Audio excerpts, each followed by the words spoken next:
मध्य प्रदेश में इंदौर के पास पालीपुर गांव में रहने वाले अजीत रघुवंशी को 11 सितंबर की रात को बादल कुशवाहा का फोन आता है। पापा, मैं झबुआ तालाब जा रहा हूँ, बादल का फोन आया था। पुलिस देर रात तक छानबीन करती है लेकिन बादल को नहीं ढूंढ पाती। अगले दिन मोहित और बादल दोनों की लाश मिलती है। मोहित की मौत से उसके पिता और अजीत का पूरा परिवार शोक में डूब जाता है। यही हाल बादल के माँ बाप और भाई जय का भी होता है। जय से पुलिस को मोहित और उसके चाचा के लड़के रवि और करण के बीच चल रही जायदाद को लेकर झगड़े के बारे में पता चलता है। उमेश ठाकुर प्रीति ठाकुर का भाई है। बादल और प्रीति एक दूसरे से प्यार करते थे। मैं मिला था राणा से और बादल की सुपारी भी दी थी। मेरी सुपारी की तारीख से पहले ही किसी और ने उसका मर्डर कर दिया सर। इस मोड़ पर नटवर मौर्य का नाम सामने आता है, जिसकी बादल और मोहित दोनों से दुश्मनी थी।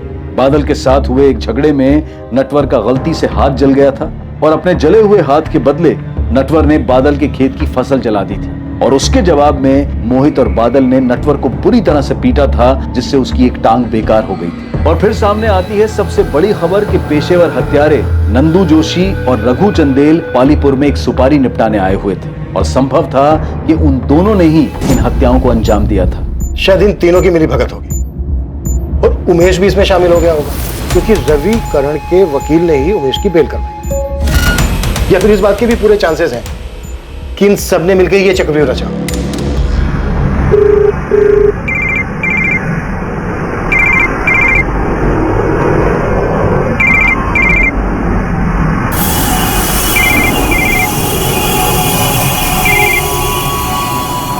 ठीक किया आपने बाबा। पहले बेटा छोड़ गया, अब भाई दूर होता जा रहा है। आप ऐसा क्यों कह रहे हैं भैया? हम हैं ना आपके साथ। भाई साहब, रवि और करण तो बच्चे हैं, लेकिन प्रकाश भाई को ऐसा नहीं करना चाहिए था। पुलिस ने सिर्फ रवि और करण से नहीं, मुझसे और अजीत से भी पूछताछ की। पता नहीं ऐसा कौन सा डर है उन्हें जो पूछताछ में सामने आ जाएगा। आपको याद है भाई साहब, कैसे उस दिन मोहित और करण एक दूसरे के आमने सामने थे? अगर तेरी वजह से ये सौदा टूटा ना, तुझे बीच से फाड़ के रख दूंगा, बोल रहा हूं।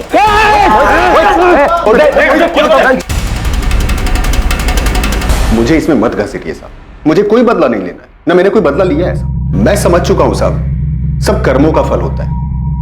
मैंने मेरा भुगता, उन लोगों ने अपना। नहीं नटवर, तू नटवर लाल है, कोई बाबा नहीं है। ये तुझे याद है या मैं दिलाऊं? याद है साहब, लेकिन जब से पैर धीमे चल रहे हैं ना साहब, तब से दिमाग तेज चलने लगा।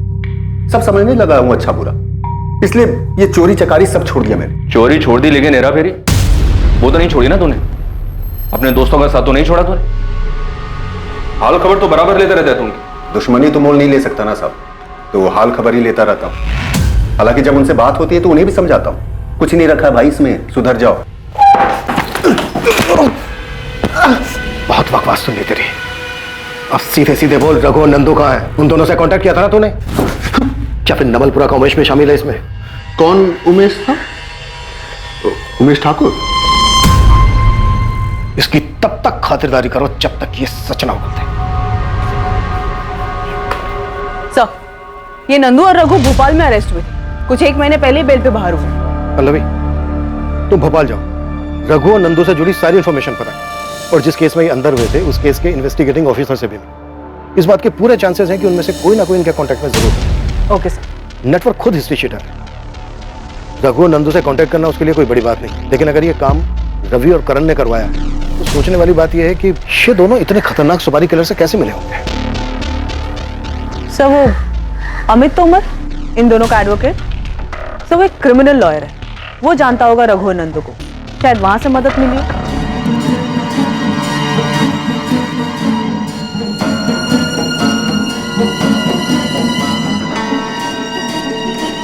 मामा जी, चाय। मामा जी, आप अभी तक उठे नहीं। मामा जी, मामा जी, मामा जी उठिए। अजीत, माँ, जल्दी आइए। मामा जी उठिए।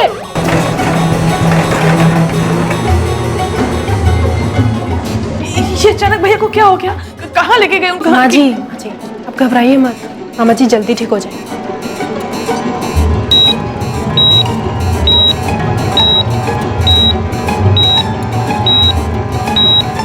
एक तरफ पुलिस सामने आने वाले हर एक एंगल को टटोल रही थी और वहीं दूसरी तरफ बलवंत चौहान अस्पताल में अपनी जिंदगी के लिए लड़ रहे थे। रघुवंशी और चौहान परिवार के लिए घड़ी बहुत मुश्किलों से भरी थी और बादल का परिवार भी कई मुसीबतों से संघर्ष कर रहा था। हम बहुत परेशान हैं गुप्ता जी, अगली किस्त के लिए कुछ तो मोहलत दीजिए। पिछली 4 किस्तें भी बाकी हैं। बादल ने कहा था कि 1 हफ्ते के अंदर सारी किस्तें चुका देगा। लेकिन आपको पता है ना बादल के साथ क्या हुआ?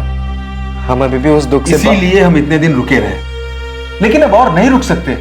पिछली बार भी जब आपके खेत में आग लगी थी तब हमने सब्र किया था ना। अब आपकी मुसीबत देखने जाऊंगा ना तो मैं खुद मुसीबत में आ जाऊंगा। गुप्ता जी मैं आपके पैर छूता हूं। देखिए विनायक जी प्लीज, इन सब से कोई फायदा नहीं है। मेरे हाथ से चीजें निकल चुकी हैं। मुझे खेत से ट्रैक्टर ले जाना है, प्लीज चाबी दीजिए। दीजिए प्लीज। दे दे बेटा, दे दे।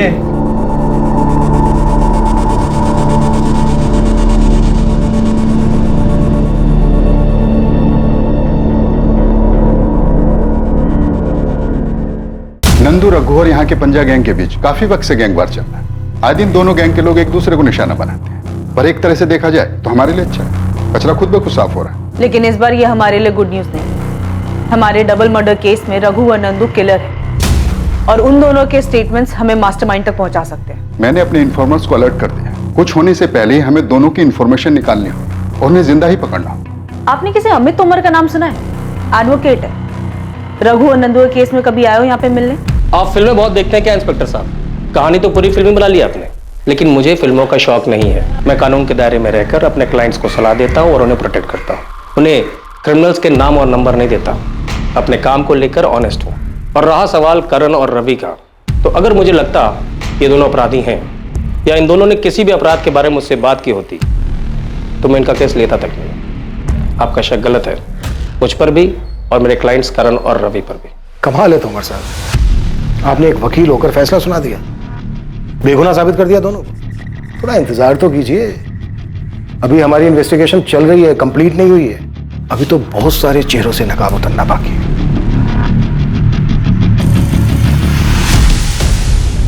सुपारी किलर्स? हाँ, नंदू और रघु ये दोनों मध्य प्रदेश के कुख्यात किलर्स हैं। बादल और मोहित को मारने के लिए इन दोनों को हायर किया गया था। 10 से 12 सितंबर के बीच ये दोनों यहीं पालीपुर की एक लॉज में रुके थे। पर सर मेरा भाई बहुत ही सीधा लड़का था, उसने किसी का क्या बिगाड़ा था जो कोई इतने खतरनाक लोगों को उसे मारने के लिए भेजेगा?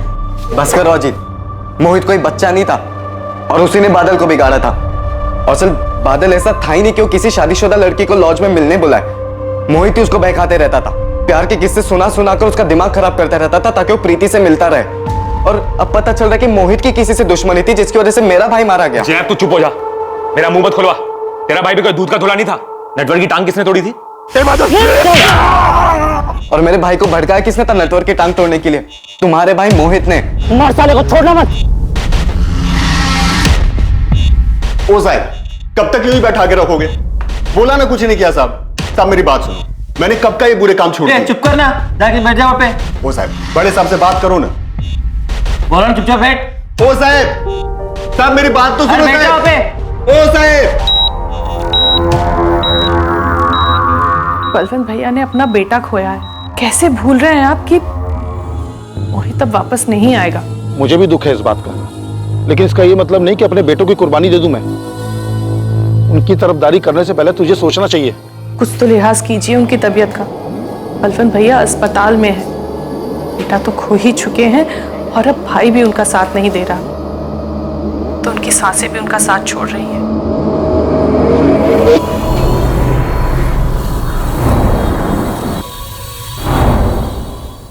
नंदू और रघु के भी दर्शन होंगे चाचा? होंगे। इस बार 5 देशी कट्टे और गोलियों का चढ़ावा मांगा है दोनों ने। कुछ घमासान होने वाला है। आंखें खुली रखोगे तो दर्शन भी होंगे।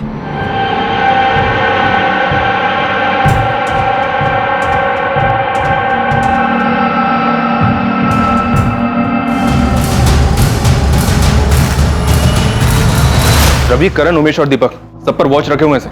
और सर हमने इन चारों के कॉल रिकॉर्ड्स भी बारीकी से स्कैन किए, लेकिन हमें कोई भी ऐसा सस्पिशियस नंबर नहीं मिला जो कि रघु, नंदू या फिर हमारे डेटा में मौजूद किसी सुपारी किलर का हो।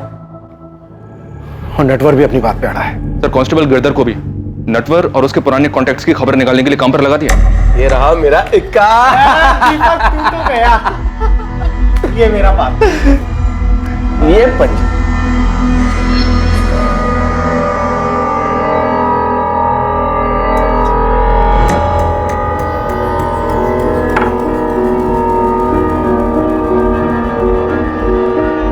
लीजिए मैडम, आपकी चाय। भैया ने मेरी शादी तो करवा दी, तुमसे दूर कर दिया। उस घर में एक एक मिनट मेरे लिए जंग है। मुझे घर वापस जाना अच्छा ही नहीं लगता। वहां रहकर भी बस हमारे बिताए हुए वक्त के बारे में सोचती रहती हूँ। बादल, मुझे अपने साथ ले चलो, मुझे वहां नहीं जाना है। दूर तो मैं भी नहीं रहना चाहता तुमसे, तो फिक्र मत करो, मैं कुछ करता हूँ। इस बार हमें कोई अलग नहीं कर पाएगा, तुम्हारा भाई भी नहीं। तुम लोग चाय पियो, 1 मिनट में आता हूं। अपने पत्ते देख।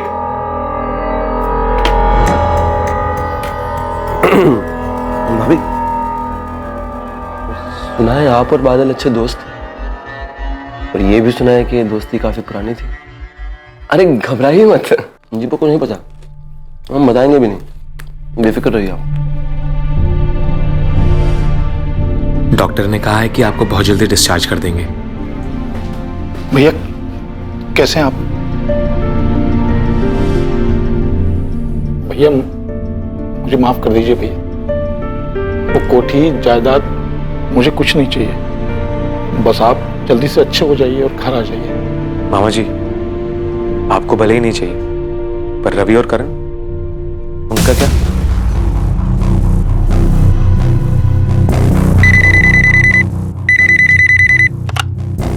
हेलो।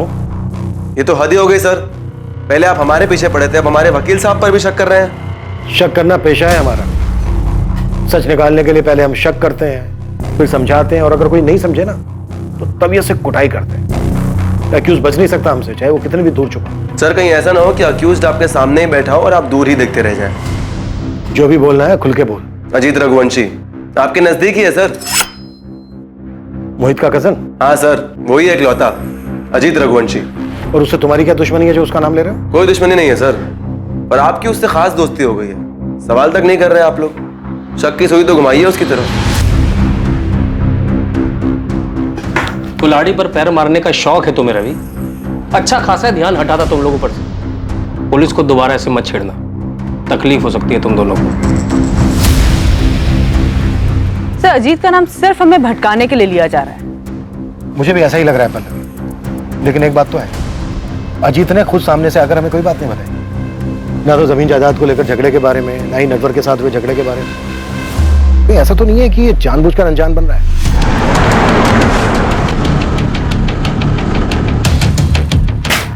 नंदू उठ, खबर मिली ससुराल वाले आ रहे हैं, जल्दी चल। तुम बाहर से घेरा डालो, हम लोग अंदर जाते हैं।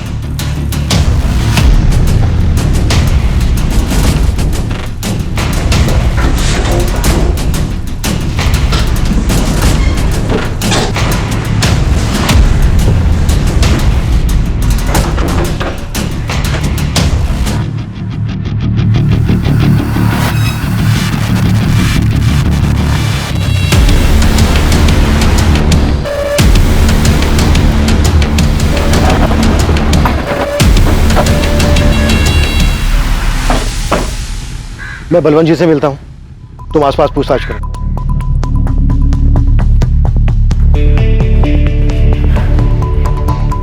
क्या बात है, आप परेशान क्यों हैं? पुलिस आई है, बलवंत भाई साहब से अकेले में पूछना है उन्हें, हमारे सामने नहीं। पर ऐसी कौन सी बात है जो वो हमारे सामने नहीं कर सकते?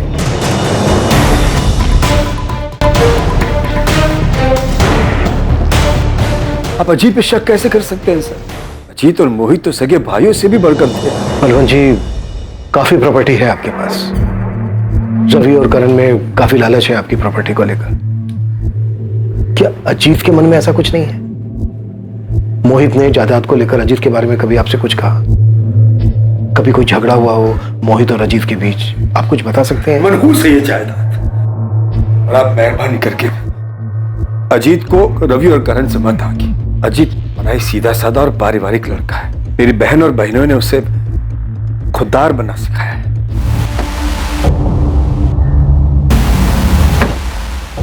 कुछ मिला?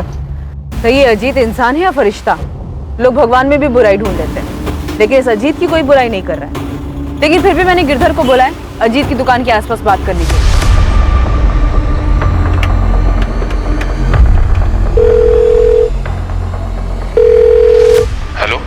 Sub inspector Sandeep Jadhav. हाँ, कौन बोल रहे हैं? आपका शुभ चिंतक, जिसे आप और कानून दोनों पर भरोसा। मेरे पास एक इंफॉर्मेशन है, मोहित चौहान के केस में आपके काम आएगी। कॉलोनी ने कुछ नाम बताया अपना? शुभचिंतक और कानून पर भरोसा रखने वाला। मोहित और शिखा के बीच तलाशी है, उनके बीच में एक ऐसा रिश्ता है जो दुनिया से छुपा हुआ है। तुम्हें कैसे पता? कोई सबूत है तुम्हारे पास? मैंने कहा ना, मुझे आप पे भरोसा है, आप खुद ही ढूंढ लेंगे। सीसीओ से कॉल था सर। ये रवि और करण का ही काम होगा। खुद पर से शक हटाने के लिए अजीत को फंसा रहे हैं। पहले डायरेक्ट अजीत का नाम लिया और अब उसकी बीवी को बदनाम कर रहे हैं। सर, एक काम की इन्फॉर्मेशन हाथ लगी है। इसी गांव का एक आदमी है, उसने बताया कि अजीत और मोहित के बीच सब कुछ ठीक नहीं था। उसने दोनों को झगड़ते हुए देखा था। अजीत भाई, भूल जाओ उस बात को। देख, गुस्सा थूक दे। अब हमारे बीच ऐसा कुछ भी नहीं है। मोहित देख, हर रिश्ते की ना एक मर्यादा होती है जिसे कभी भूलना नहीं चाहिए। तूने वो मर्यादा पार कर दी। तू भाई है इसलिए चुप, पर दोबारा मेरी गैर मौजूदगी में मेरे घर में मत घुसना। अजीत, अजीत, अजीत, मेरी बात तो सुन भाई। कौन है वो जिसने अजीत के खिलाफ बताया? मामूली सा किसान है सर, हिम्मत करके उसने अजीत का नाम लिया है। अब सामने आने की हिम्मत नहीं कर पाएगा। शिखा और अजीत से एक बार बात कर लियो, लेकिन ध्यान रहे विक्टिम की फैमिली है।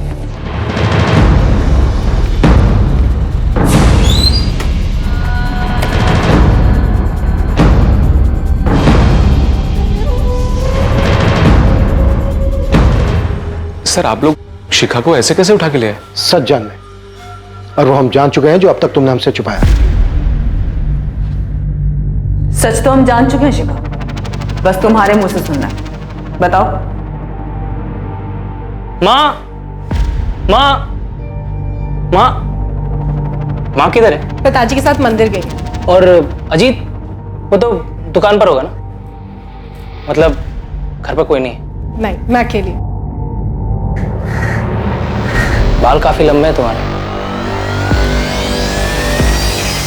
जब भी छत पर बाल सुखाती हो, कसम से मेरी नजर ही नहीं हटती तुम पर से। मोहित, भोली मत बनो। देखा है मैंने, हमेशा मेरी वर्जिश के वक्त ही तुम बाल सुखाने आती। छुप छुप कर देखती हो मुझे। मुझे अच्छे से पता है तुम्हें क्या चाहिए। और अगर मेरा छूना तुम्हें इतना ही बुरा लग रहा है तो ठीक है, तुम जा सकते हो।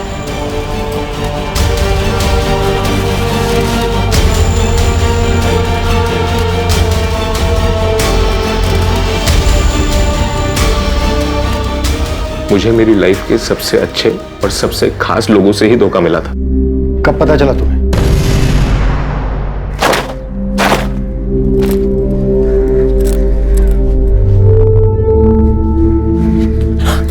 अरे मोहित, क्या कर रहे हो?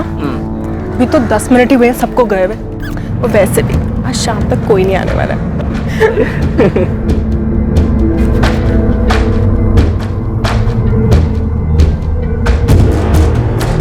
नहीं मैम, आप गलत कह रही हैं। अजीत कभी मोहित का मर्डर नहीं करवा सकते। उस दिन भी गलती हमारी थी, लेकिन उन्होंने खुद को सजा दी। चुप रहे, और आज तक उस बारे में कोई बात नहीं निकाली। क्या कहता मैं? गुस्सा निकालता भी तो किस पे? आखिरकार दोनों थे तो मेरे अपने ही ना। और फिर शिखा और मोहित दोनों की आंखों में शर्मिंदगी थी, पछतावा था। तो मैंने मोहित और शिखा दोनों को उनके पछतावे के साथ छोड़ दिया और मोहित से कहा कि मेरी गैर हाजिरी में मेरे घर में ना आया करे। अजीत, बहुत ज्यादा शर्मिंदा हूं। माफी मांगने में भी शर्म आ रही है। पता नहीं कैसे बहक गई थी। मुझे माफ कर दो।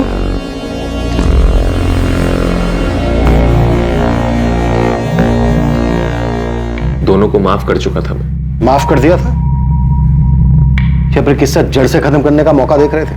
आपको लगता है कि मेरे भाई को मैंने मारा है तो चढ़ा दीजिए सूली पे, लेकिन जिन बातों को मैं भूल चुका हूं ना उन्हें याद करूंगा और ना इस बारे में कोई सफाई पेश करूंगा।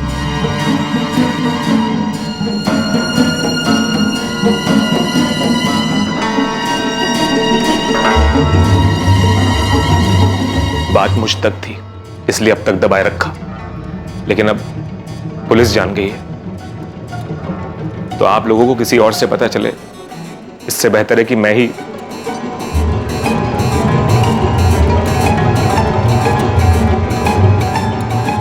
बहुत बढ़िया, मतलब आज रात को एक्शन होगा। एक्शन के लिए तैयार है ना?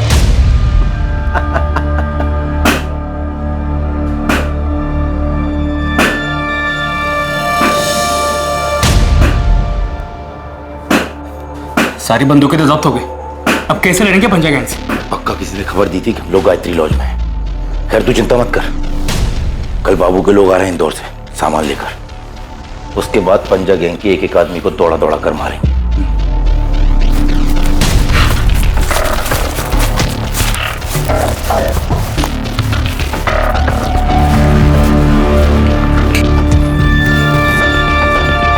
खिड़की पे जाकर देख,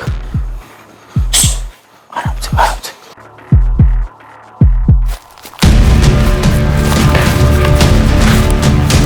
लगता है हमें चारों ओर से घेर लिया।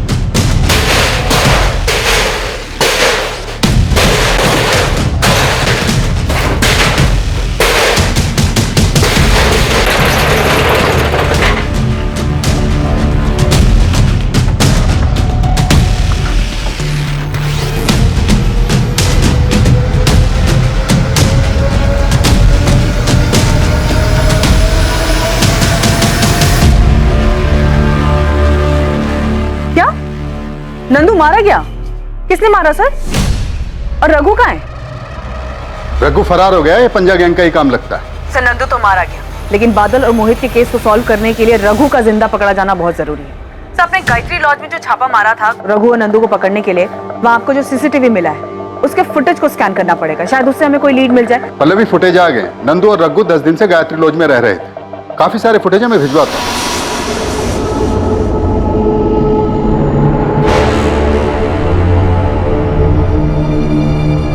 लेकिन इस गैंग वॉर के बीच रघु के जिंदा हाथ आने की उम्मीद ना के बराबर थी। फिर जिनको सुपारी मिली थी उनमें से एक बंदा मारा गया। अब हमारे पास ये सिर्फ रघु ही आखिरी उम्मीद है। इससे पहले कि रघु को कुछ हमें किसी भी हालत में उस तक पहुंचना। केस के खुलासे के लिए रघु का जिंदा हाथ लगना पुलिस के लिए बहुत जरूरी हो गया। सुराग की तलाश में पुलिस ने लॉज से मिले सीसीटीवी फुटेज को खंगालना शुरू कर दिया था और साथ ही उस अज्ञात कॉलर की खोजबीन भी जारी थी जिसने मोहित और शिखा के अफेयर के बारे में बताया।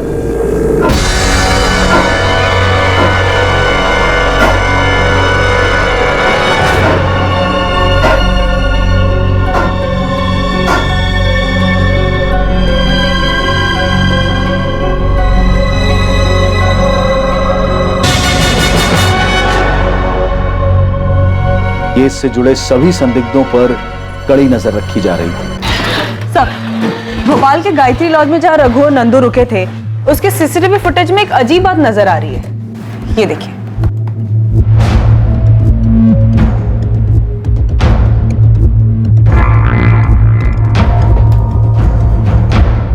ये तो बादल है, ये अपने किलर से मिल रहा है। शायद बादल ने सुपारी दी।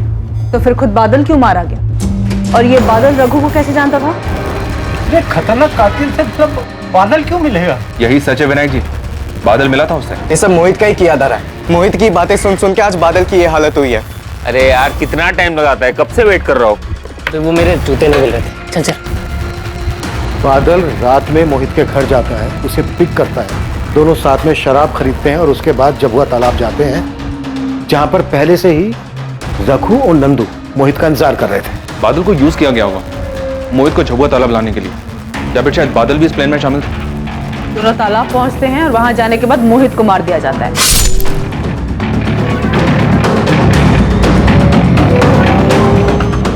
और इस मर्डर के पीछे जो कोई भी है वो बादल को डबल क्रॉस करता है और सुपारी किलर से उसे भी मरवा देता है।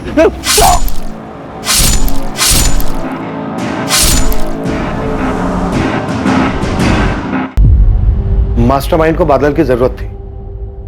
मास्टरमाइंड ये बात अच्छी तरह से जानता था कि मोहित उसके कहने पर वहां नहीं आएगा। सर मुझे ऐसा लग रहा है कि इन मर्डर्स के मास्टरमाइंड ये रवि और करण है।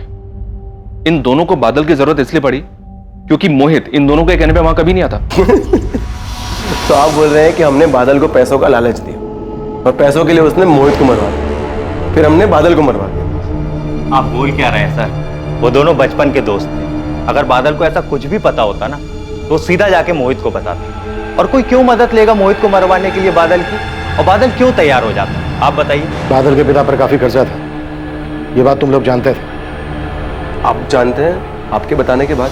इंस्पेक्टर तोमर आ रहे हैं। मेरे बेटे आपके किसी सवाल का जवाब नहीं देंगे जब तक वकील नहीं आ जाता। तो बुला लीजिए, क्योंकि कोर्ट में वकील की भी जरूरत पड़ेगी। यहां पर हमें जो पूछना था वो हमने पूछ लिया। अब आगे की पूछताछ लॉकअप में होगी, वो भी डंडे के साथ।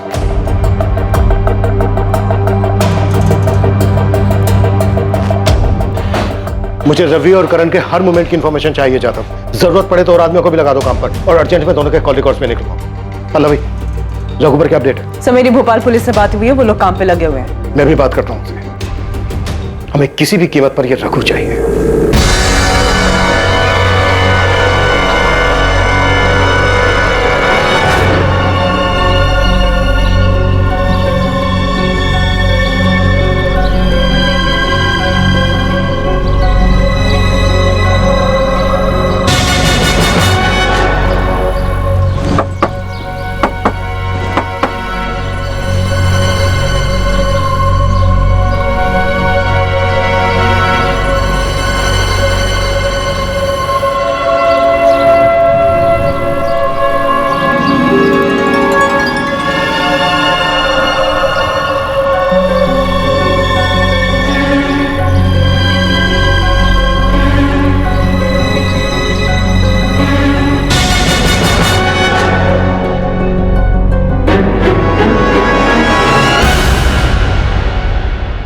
सर वो अननोन कॉलर शुभचिंतक, उसने को नई इंफॉर्मेशन दी है।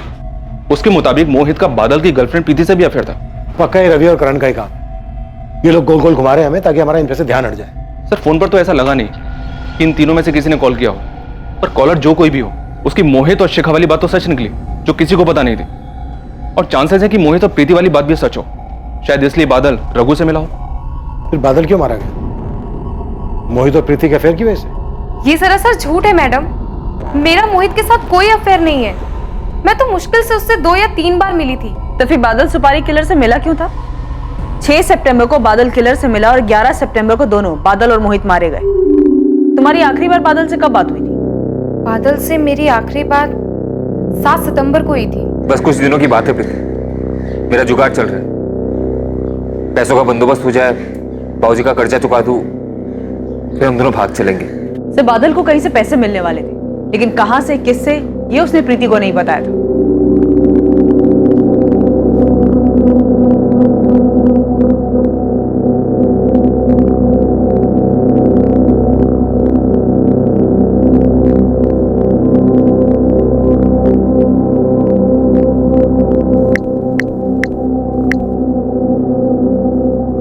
भाई साहब, नटवर बोल रहा हूँ। हाँ बोलो। वो पुलिस आपके बारे में पूछ रही थी। उन लोगों ने बहुत मारा भाई साहब, लेकिन मैंने उन्हें कुछ नहीं बताया कि बादल का खेत जलाने को आपने कहा है। पिछली बार आपने पैसे दिए थे, उससे तो पैर टूटने की भरपाई हो गई। लेकिन भाई साहब, पिछले 1 हफ्ते से आपका नाम नहीं बताने की वजह से पूरा शरीर तोड़वा कर आ रहा हूं। अब इसका डबल बोनस तो बनता है ना भाई साहब। कब लेने आओ भाई साहब?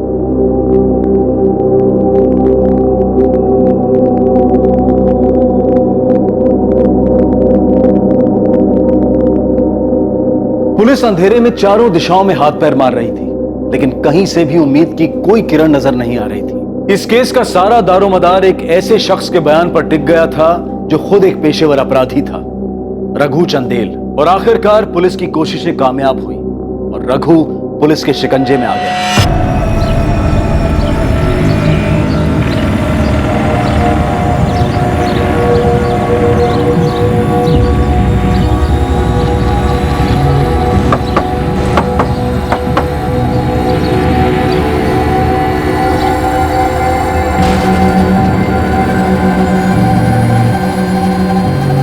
ये है custody transfer paper. Bhopal police से बात हो चुकी है, रघु को जल्द से जल्द देकर आओ।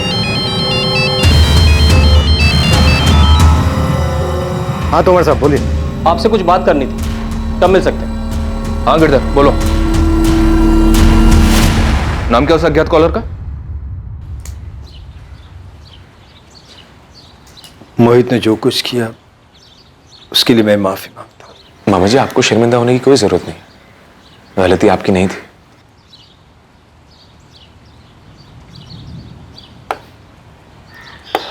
ये लो बेटा।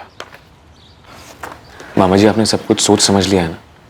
सब कुछ सिर्फ मोहित को देना ठीक रहेगा? बेटा, मैं तो चाहता हूं कि रवि और करण को भी कुछ दो, और मोहित को बुरा लगेगा। तेरे जैसा बड़े दिल वाला नहीं है। अजीत, मैं अपनी वसीयत बदलना चाहता हूं। ये है एडवोकेट नवीन शुक्ला, मिस्टर बलवंत चौहान के लॉयर। कुछ सेंसिटिव पता चला तो मैं इनको आपके पास ले आया। देखिए, मैं आपको सब कुछ नहीं बता सकता, क्लाइंट की प्राइवेसी का ख्याल करना होता है। ये मर्डर केस है, इसलिए बता रहा हूँ। बलवंत चौहान ने अपनी वसीयत तैयार करके रखी थी, जिसमें उन्होंने सब कुछ अपने बेटे मोहित के नाम किया था। दूसरा कोई हिस्सेदार नहीं था, लेकिन उस वसीयत में एक ऐसी कंडीशन है, एक ऐसा क्लॉज है जो आमतौर पर कोई नहीं रखवाता। कैसी कंडीशन, कैसा clause? I am sorry officer, वसीयत की बात है, वो तो आपको बलवंत चौहान से ही पूछना होगा। इंस्पेक्टर, ये लीजिए, ये वसीयत के कागजात है। साफ साफ लिखा है इसमें, सब कुछ मोहित के नाम। वसीयत में तो आपने सब कुछ मोहित के नाम ही लिखवा रखे। ये क्या बलवंत जी, ये कैसी शर्त है? कैसी शर्त? क्या लिखा है इसमें? पढ़िए। अगर मोहित को कुछ हो जाए तो उसकी मौत के बाद मेरा सब कुछ मेरे बहन के पति कैलाश रघुवंशी के नाम कर दिया जाए। बलवंत जी, ये पेपर आपने खुद तैयार करवाए थे या फिर किसी को कहा था पेपर तैयार करवाने के लिए?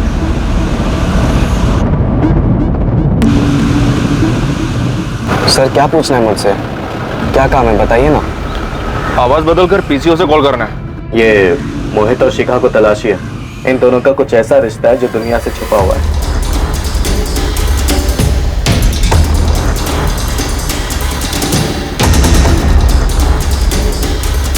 सर, मैंने वो कॉल सिर्फ मोहित को बदनाम करने के लिए किया था।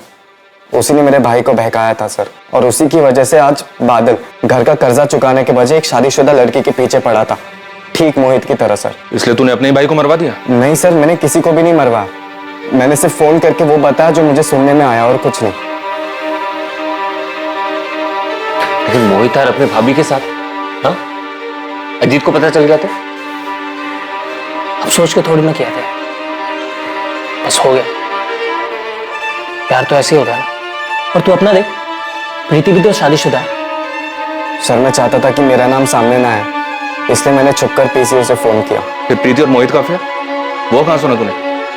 प्रीति ने तो नकार दिया। सर, प्रीति अपने शादी के बाद भी अपने पति को धोखा दे रही थी। कल जाके सर वो मेरे भाई को भी धोखा दे सकती थी। मैं चाहता था उसका भी नाम उछले, उसकी भी बदनामी हो, इसलिए मैंने दूसरा कॉल किया और मोहित और प्रीति की कहानी सुनाई।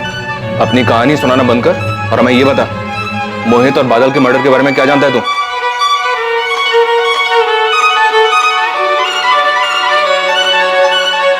सर, वो अज्ञात कॉलर बादल का भाई जय था। जय कह रहा है कि उसने सिर्फ मोहित और प्रीति को बदनाम करने के लिए सब किया, और सर पल्लवी रघु को लेकर आ रही है, उससे तो सब पता चल जाएगा। लेकिन सामने से कोई कुछ नहीं बोल रहा। अब ये रघु ही बताएगा कि कौन किसके साथ क्या करना चाहता है।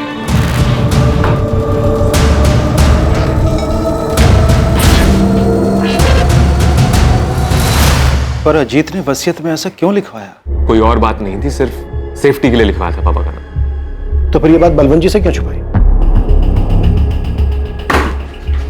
क्योंकि तूने कभी माफ नहीं कर पाया। तू अच्छी तरह से जानता था कि शिखा तुझसे ज्यादा मोहित को पसंद करती थी, और तू देखने के अलावा और कुछ नहीं कर सकता था। कोई पछतावा नहीं था उन दोनों को? हाँ, नहीं माफ कर पाया उन्हें मैं। कैसे माफ करता? मेरे मना करने के बाद भी मिलते थे, बार बार मिलते थे। कैसे बर्दाश्त करता? मेरा भाई, मेरी बीवी मेरे ही पीठ में बार बार खंजर घोंप रहे थे, और रही कहीं कसर इस बलवंत मामा ने पूरी कर दी। मुंह से बेटा बेटा बोलते थे, दिल से कभी माना ही नहीं बेटा। तो मैं तो चाहता हूं कि रवि और करण को भी कुछ दो, और मोहित को बुरा लगेगा। मामा जी ने सब कुछ मोहित को दे दिया, मेरा जिक्र तक नहीं किया, और वही बेटा मेरी ही बीवी के साथ। सबने मुझे समझ क्या रखा है, सारी कुर्बानियां मैं ही दूं। मेरी मां ने मेरे हिस्से का आधा प्यार मोहित को दे दिया, उसका कोई बोल नहीं। मैंने हमेशा उसे छोटे भाई की तरह संभाला, उसका कुछ नहीं। मोहित को कैसे मारा और बादल रघु तक कैसे पहुंचा? हाँ गुप्ता जी, आपको सारी किस्त मिल जाएगी। अब मुझे कुछ और वक्त चाहिए। हाँ वो क्या है ना, कुछ महीने पहले मेरा खेत जल गया था तो इसलिए। हाँ मैं करता हूँ। हाँ मैं जल्द से जल्द करता हूँ। हाँ। क्या हुआ? नहीं माने बैंक वाले? नहीं यार। 5 लाख का कर्जा है ना? हाँ। इतना तो मोहित से मांग सकता है। नहीं, दोस्ती के बीच में पैसा नहीं लाना मुझे। तो मैं एक जुगाड़ बताऊं? 5 लाख का मानेगा? कैसा जुगाड़? कल मिल मुझसे। कहाँ? झबुआ तालाब के पास। बोल अब क्या जुगाड़ है? मोहित को जान से मारना है। सब मैं करूंगा, तू बस मेरा साथ दे। क्या बकवास कर रहा है? हाँ? मजाक कर रहा है तू? नाटक मत कर।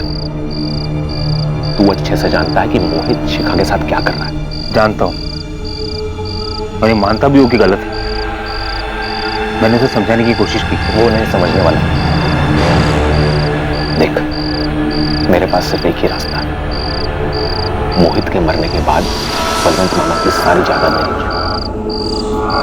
तू बस मेरा साथ दे, मैं तेरा 5 लाख का कर्जा भी उतरवा दूंगा। सोच देख, मैं अपने दोस्त को नहीं मार सकता, ठीक है? और तू भी ये सब मत सोच। नशे में तो डर मत, हम लोग नहीं मारेंगे। पेशेवर खूनी आएंगे उसे मारने के। तू बस मोहित को यहां ले आ, करेगा मेरा काम?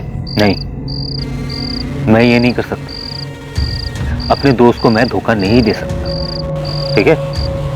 शुरू में बादल ने मना कर दिया, लेकिन मैं जानता था कि इस दोस्ती को सिर्फ गरीबी ही तोड़ सकती है। मुझे पता था कि बादल सर से लेकर पांव तक कर्जे में डूबा हुआ। उस बारे में बात भी मत करना चाहिए। मैं अपने दोस्त को धोखा नहीं दे सकता।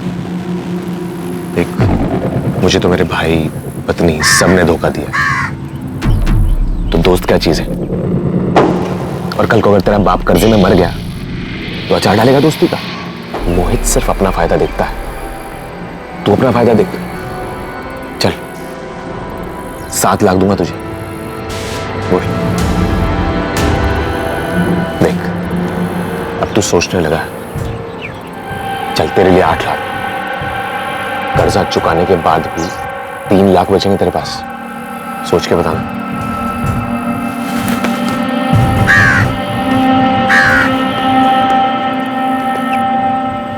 आखिर इतने सालों की पक्की दोस्ती में दरार आ ही गई। क्या सोचा फिर? तैयार हूं मैं, लेकिन 10 लाख लूंगा और जायदाद का एक हिस्सा मेरा। मंजूर? मैंने एडवांस देने के बहाने जानबूझकर बादल को रघु के पास भेजा। अजीत ने बादल को भेजा था, हमें उसी से पैसे मिले थे। ठीक है, निकल अब तू रघु और नंदू जैसे क्रिमिनल्स तक कैसे पहुंचा? कुछ साल पहले हमारे यहाँ एक लड़का काम करता था, वो जानता था नंदू को। फिर 11 तारीख को कैसे मारा? 11 तारीख को मैं दुकान का कुछ सामान लाने के लिए जबलपुर के लिए निकला। प्लान के मुताबिक बादल मोहित को झबुआ तालाब वाले जंगल के पास लाने वाला था।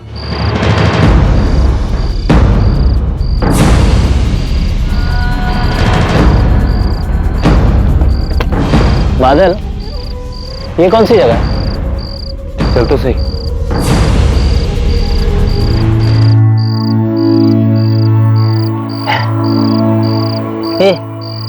क्या हुआ? इतना चुप क्यों है? क्या हुआ? मैं बताता हूं क्या हुआ। जीत, तू यहाँ कैसे?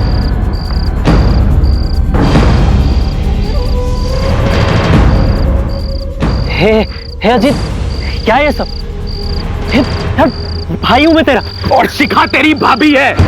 समझाया था तुझे, हर रिश्ते की एक मर्यादा होती है, उसे पार नहीं करना चाहिए। तुझे ऐसा नहीं करना चाहिए, और मेरे साथ तो बिल्कुल भी नहीं। बादल, समझा नहीं, इसे कुछ भी बोल रहा है। हे भाई अजीत, कसम से ऐसा फिर से कभी नहीं होगा। बादल, बोलना इसको कुछ भी। बादल, बादल, बादल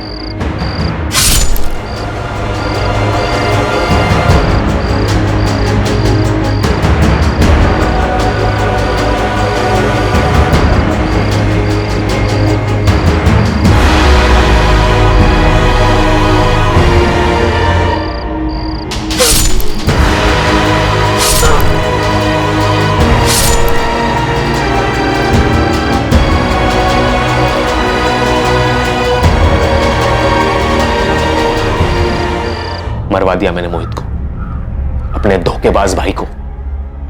रिश्तों की मर्यादा कुचल दी थी उसने। अब उसका मरना जरूरी था। बादल को क्यों मारा?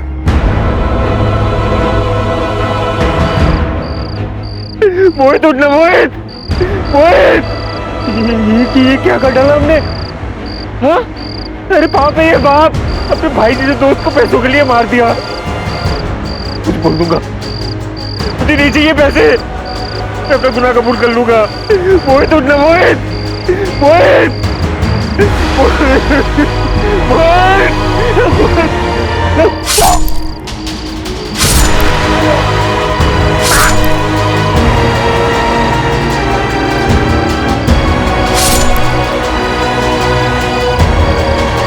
दोनों की लाश बाइक पे डाल दो और सोमबाग में जाके फेंक दो।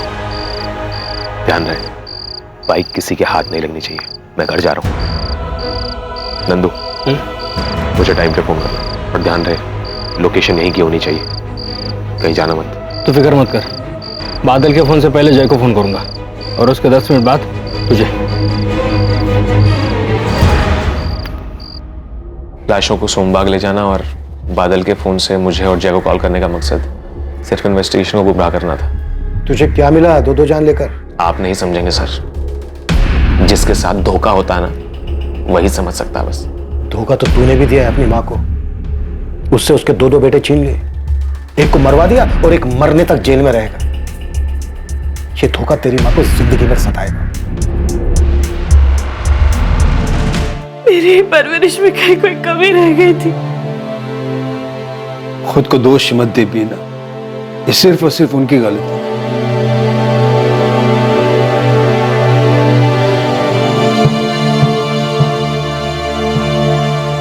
उमेश देख, प्रीति तो कुछ बता नहीं रही है। तू जानता है तो सच से बता, क्या प्रीति का उस लड़के से अफेयर था?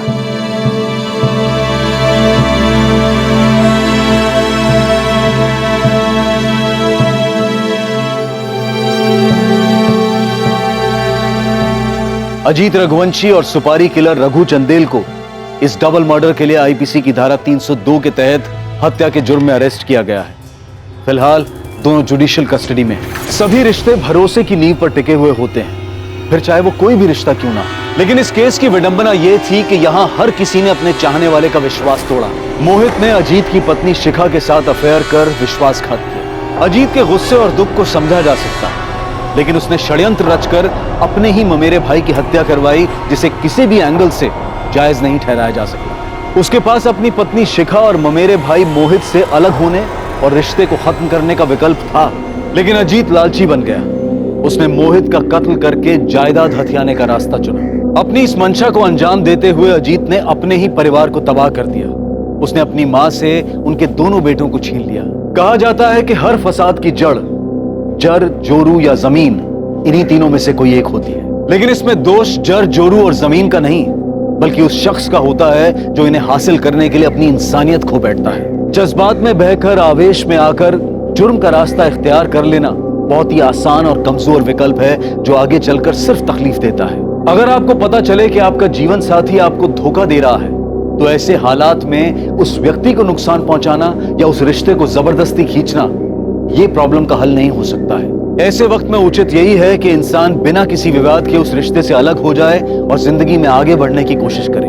बदला और विश्वासघात कभी किसी का भला नहीं करते। ये एक के बाद एक आने वाली मुसीबतें हैं, जिसका आखिरी अंजाम हमेशा तबाही लाता है। गलत काम में की गई कोशिशों से कभी भी सुकून हासिल नहीं किया जा सकता, और ना ही अपने खालीपन और नाकामयाबी के दर्द को दूसरों के बारे में बुरा सोचकर दूर किया जा सकता है।